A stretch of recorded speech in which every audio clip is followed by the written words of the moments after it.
Real Housewives of Atlanta. Okay, because on the show, it's a majority of black women, but I feel like the way they're being, well, you know how media edits everything and it gives you like snaps and pieces. So what may have been leading up to a big explosion you don't see. But all you see is like the angry black woman snapping at her friend, and then you don't the real like ratchet ghetto-ness is just I feel like there's no positive image of black people in media or minorities. The reason why I believe minorities have a negative portrayal in the media is because the shows that they choose to put out are usually shows that demean our culture or make us look bad. For example, the Bad Girls Club.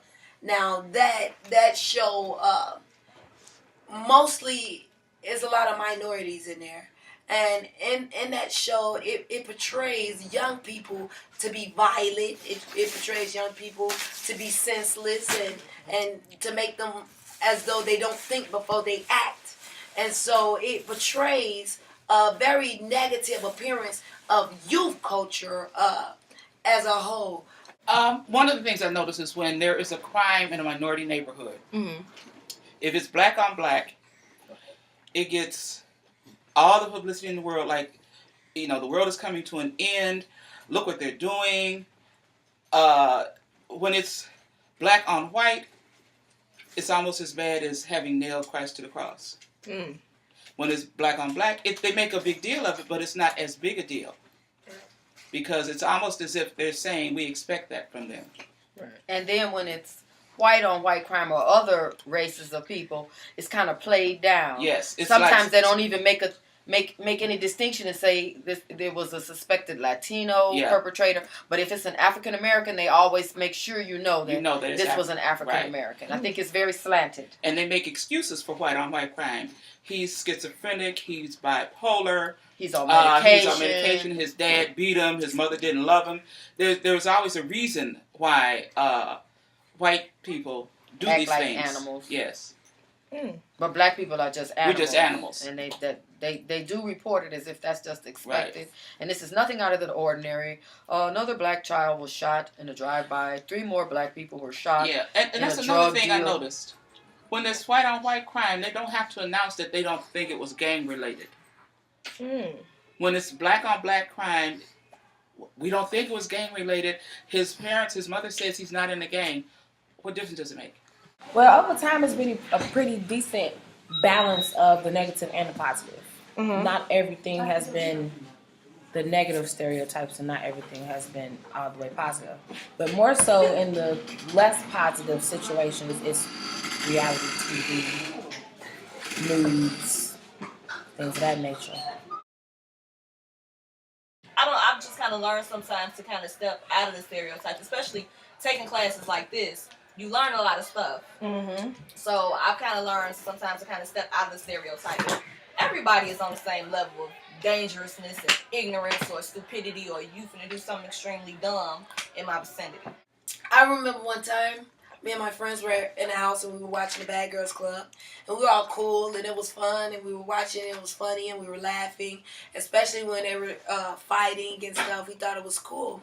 But soon after, I found myself wanting to fight. And I found myself being angry, really, for no reason at all. So I began to hit my fist and, like, just whoever want to get it can get it. And I realized that culture really does, it really does... shape yeah, it shapes our personalities. It shapes our minds. And more so than ever, we imitate what we see. And so if we see something and we hear something, usually that's what gets in us and that's what comes out of us. And so it makes us begin to act in a negative way because we see negativity. And so once I realized that, I kind of turned that around and I stopped watching a lot of crazy stuff. I stopped watching a lot of negative stuff because I understood that it really does mess with my mind. Another thing, like Maury, I like Maury. Everybody likes Maury. I think Maury helped me in a positive way. For the simple fact, I never want to be foolish like those girls on there. And so I never wanted to really just go out and have occasional sex with guys without condoms and stuff like that, because I knew that it could end in a bad result. And so Maury kind of helped me in a positive way, because now I began to look at guys knowing that you could be one way one minute and another way another minute, and you could deny my baby. Okay, I'm going to use, for example, when the Olympics were going out, just a phenomenal African-American gymnast. It was just treated as if it was just unheard of that African-Americans could be quality competitive gymnasts. Yeah. Because when you're doing gymnastics, you get a little sweaty. And black folks' hair responds to sweat a little different from white folks' hair. Right. So there was a lot of talk about her hair. And not just from the media. They interviewed other black people, and their focus didn't seem to be on the quality of her gymnastic performance. Their focus was on, couldn't she get her hair done? Right. Yes. All the wrong things. Oh, yeah. And so if we're going to shape this country into being a better country, we have to really stop caring about ratings and care about what we put out on the media. We have to really change what we put there and try to put positive people. They need to see more positive role models. They need to see young women who are married with kids.